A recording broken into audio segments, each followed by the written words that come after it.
Well, the NBA is set to resume the regular season for the stretch run into the playoffs on the heels of the dreadful floating dumpster fire that was All-Star Weekend. An absolutely abysmal weekend, which highlighted just how far the NBA product as a whole has fallen, with a total of 397 points scored between the East and West in a game that featured less defense and general competition than layup lines. And this entire era of player is to blame. A pampered, pathetic crop of social media stars who can't be bothered to exude even a modicum of effort these days for anything but clicks or cash in a constant race to build their individual brands and bank accounts. What I'm saying is the problems plaguing the NBA are generational to some degree,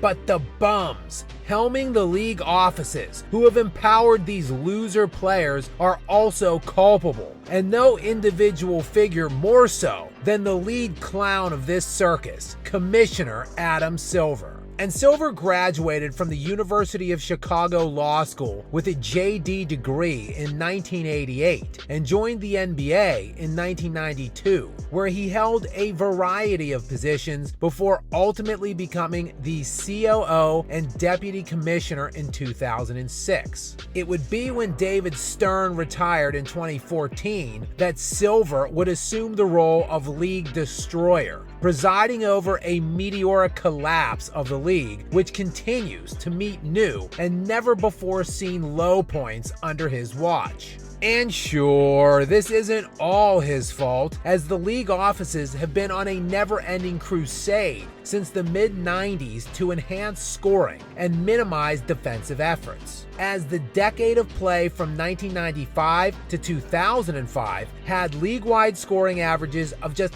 95.7 points per game, an era highlighted by gritty-ass competitors, a league whose best players by and large were also elite, league-best level defenders. But the league offices thought a wide-open offensive brand of ball was more conducive aesthetically to drawing in more viewers and sponsors, of course. They likely yearned for the previous decade's offensive output of 1985 to 1995, where league averages were 106 per game. But the league went a bit too far in empowering its players' free movement around the court with various rules changes, most notably the removal of hand checking. Scoring for the last 5 years now has reached nearly 113 per game, and even the fraud king himself, for which this era has largely been responsible for massively inflating his hollow stats and building his fake GOAT case, has acknowledged, yeah, there's a problem.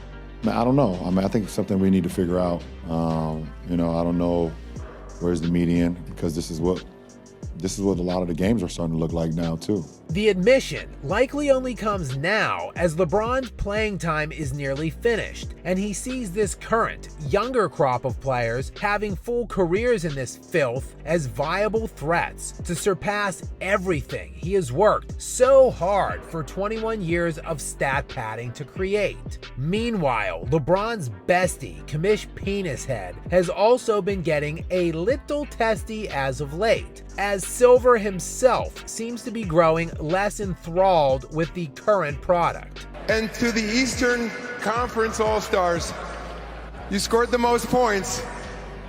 Well, congratulations. But this is a product he has been going out of his way to defend, suggesting even that basketball in the 90s and early 2000s was gross to watch. Probably in around the late 90s when the game became too physical. From the aesthetic enjoyment of the game, where it de-emphasized the particular skill a player had.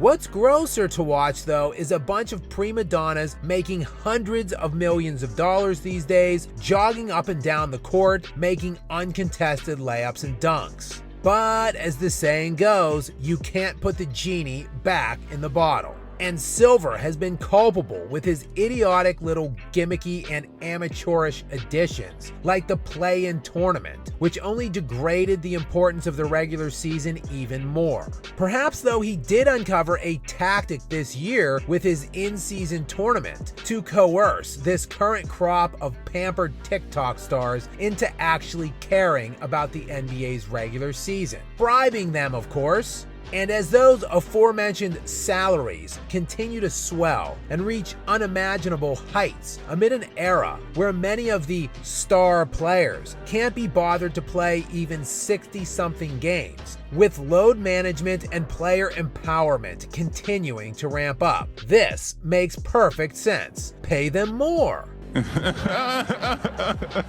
And players on the winning team of that in-season tournament received $500,000 each. Y'all heard it's $500,000 on the line, so we're going for that. While the runner-up team each got $200,000, and teams that were eliminated in the semifinals each got $100,000.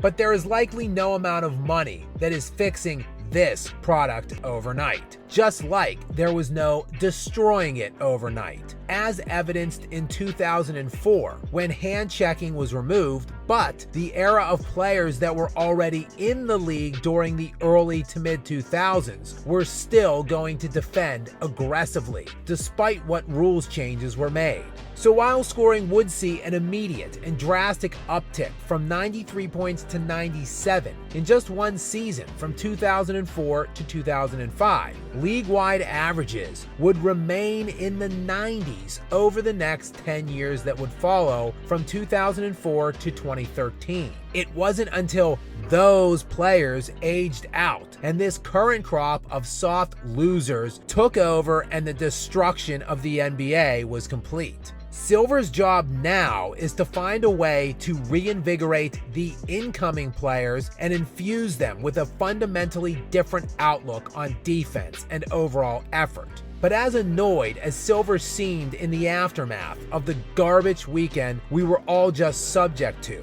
chances are he lacks the conviction or the desire to do what's necessary to right this ship. Hence, he should do the next best and most admirable thing possible, like any good captain of any sinking ship, and go down with it.